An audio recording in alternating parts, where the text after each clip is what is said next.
안녕하세요. 주토피아 채널의 제이입니다. 오늘은 개인연금에서 ETF로 달러를 투자하는 방법에 대해서 알아보겠습니다. 개인연금 계좌는 일반 계좌와 다르게 원화 현금만 예수금으로 보유할 수 있어서 현금성 자산 달러를 일반적인 현금이나 달러 RP로 보유할 수가 없는데요. 오늘은 개인연금 계좌에서 ETF로 달러를 투자해서 달러 현금을 보유하는 것과 같은 효과를 누릴 수 있는 타이거 미국 달러 단기 채권 액티브와 코덱스 미국 달러 선물 ETF에 대해서 알아보겠습니다. 포트폴리오에 현금성 자산 달러를 가지고 있으면 여러 가지 장점이 있는데요. 1980년대부터 2022년 최근까지 달러 원 환율을 나타낸 그래프인데, 우리가 IMF라고 불리는 1998년 달러 원 환율은 1700원 근처에 간 적이 있었고, 2008년 금융위기 때는 1500원을 넘은 적이 있었고, 이번 2020년에는 1400원을 돌파한 적이 있었어요. 경제 위기가 오면 달러 원 환율이 급등하고, 그리고 연준이 완화적 통화 정책으로 기준금리를 내리면 달러 원 환율은 저점을 형성하면서 경제 위기에 가까운 순간에는 달러 원 환율이 급하게 오르고, 한국 경제가 안정되거나 미국의 금리가 적절하게 저점에서 유지될 때는 달러 원 환율이 반대로 많이 내려가기도 하는데, 최근 1년간 변동폭만 봐도 1184원에서 1446원으로 자산이 아니고 통화의 환율치고는 높은 변동성을 가지고 있죠. 포트폴리오에 현금을 일정 비중 편입하면 전체 포트폴리오의 변동성을 낮출 수 있는데, 현금에는 원화와 달러를 동시에 가지고 있으면 환율이 변동할 때마다 생기는 이런 환율의 변동폭을 리밸런싱을 통해 블래시, 저가 매수, 고가 매도를 반복하면서 리밸런싱으로 인한 환차익 수익도 거둘 수가 있거든요. 변동성이 높고 상관관계가 낮은 자산들을 편입하면 자산 배분 포트폴리오의 위험 대비 수익률이 올라가기 때문에 현금성 자산에 원화를 제외한 일부 비중을 달러로 보유하는 게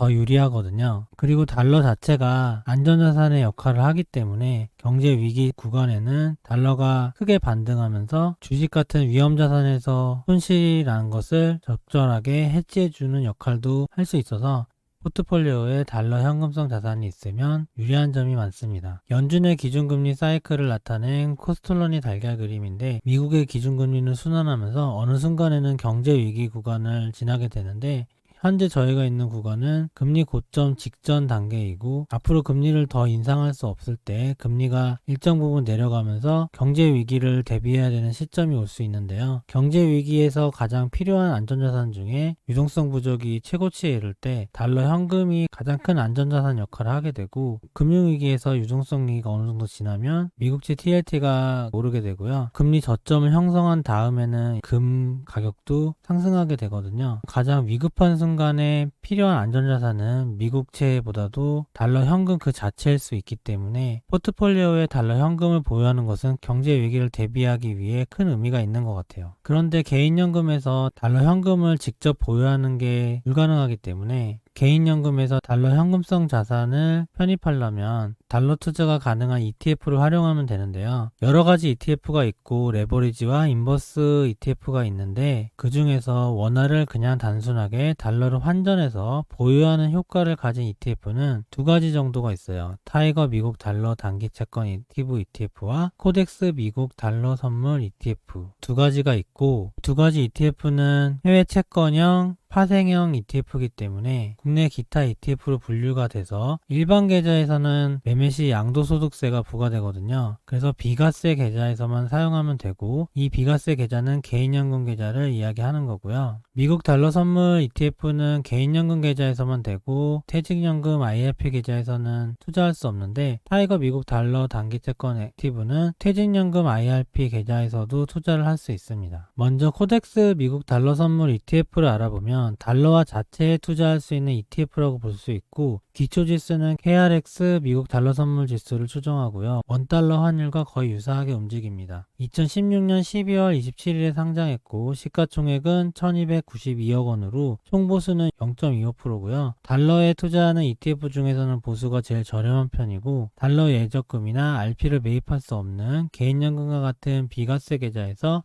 미국 달러를 직접 매입한 것과 같은 효과를 내는 ETF예요. 비과세 주식 계좌에서 환전이 없이 ETF만 매수해도 달러원 환율의 방향성에 투자할 수 있는 게 장점이고, 일반 계좌에서 달러 예적금이나 RP를 매입할 때 원화에서 달러로 환전하는 과정이 필요한데, 오히려 이렇게 달러에 투자하는 ETF들은 환전 과정 없이도 ETF 매수만으로 달러를 매입한 것과 같은 효과이기 때문에 편리함은 있고, 다만 아까 말씀드린 양도소득세 때문에 일반 계좌에서는 사용하지 않습니다. 타이거 미국 달러 단기 채권 액티브 ETF는 달러 표시로 발행된 잔존만기 1년 미만의 채권에 투자하는 ETF고요. 환노출형 ETF고, 기초지수는 KIS US 트레저리 본드 1년 미만 인덱스를 기초지수로 하고, 미국 국채 중 잔존만기가 1개월에서 1년 사이인 달러 채권을 편입한 기초지수고요. 2019년 7월 24일에 상장했고, 시가총액은 4,951억 원, 총 보수는 0.3%입니다. 코덱스 달러 선물 ETF보다는 총 보수가 조금 높고, 이름에 액티브라고 써있는데 액티브 ETF로서 기초지수 대비 초과 상승, 기초지수는 위에 있는 지수를 얘기하죠. 초과적인 성과 달성을 위해 미국 국채 말고 미국의 우량 투자 등급 회사채, 애플이나 구글 같은 회사채고, 국내 공공기관이 발행한 KP도 편입하여 투자하는데 달러 표시로 발행되는 한국 채권을 말하는 거고, 그러니까 채권의 비중이 굉장히 많겠죠. 기초지수는 기본적으로 달러원 환율을 추종하게 만들어져 있기 때문에 환차익을 노리면서도 이렇게 액티브 ETF로서 많은 채권들이 편입이 되어 있기 때문에 단기 채권의 수익까지 노릴 수 있는 구조로 되어 있는 ETF입니다. 좀 더 알아보면 환차익과 단기 채권 수익을 얻으려면 조건이 있는데, 당연히 달러원 환율이 상승해야지 환차익이 생길 거고요. 그 다음에 단기 채권 수익은 금리가 낮아질 때 생길 수 있거든요. 단기 채권 수익이라는 게 이자와 채권 가격 상승 두 가지로 나눠져 있는데, 이자는 크게 높지가 않고 액티브 ETF를 위한 수수료로 거의 다 나가기 때문에 결론적으로 투자자 입장에서 수익이 좀 더 날려면 금리가 인하돼야지 채권 가격이 오르면서 벤치마크 대비 조금 더 수익이 날 수 있는데, 금리 인상기를 생각해보면 채권의 가격이 하락하고 있으므로 보통은 미국의 기준금리가 인상되면 달러원 환율이 높아지니까 환차익이 생기긴 하지만 환차익의 수익을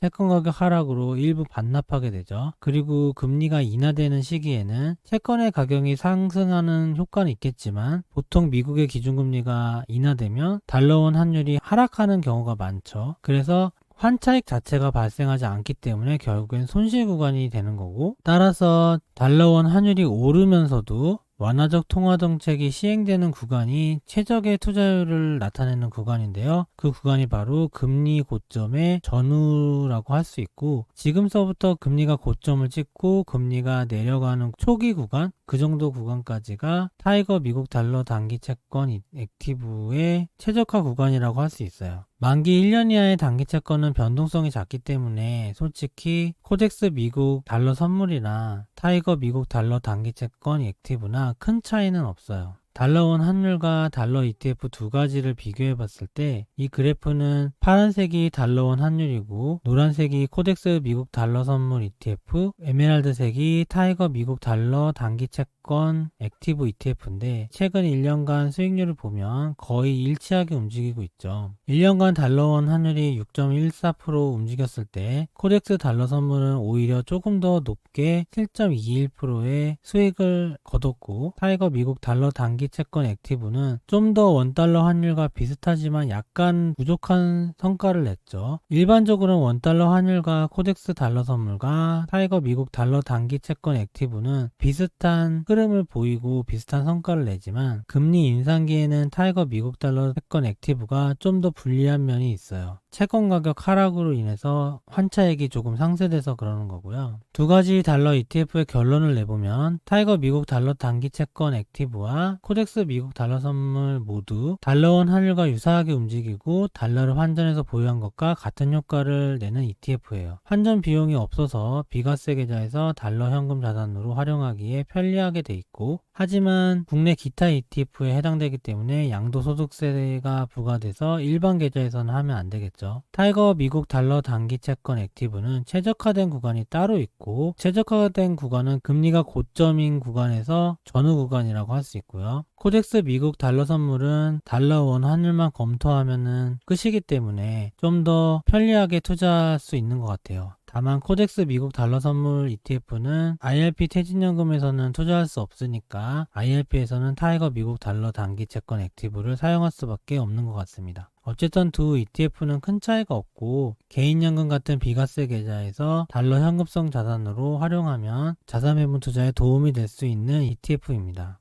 오늘 영상은 이만 마치겠습니다. 좋아요와 구독 부탁드립니다. 감사합니다.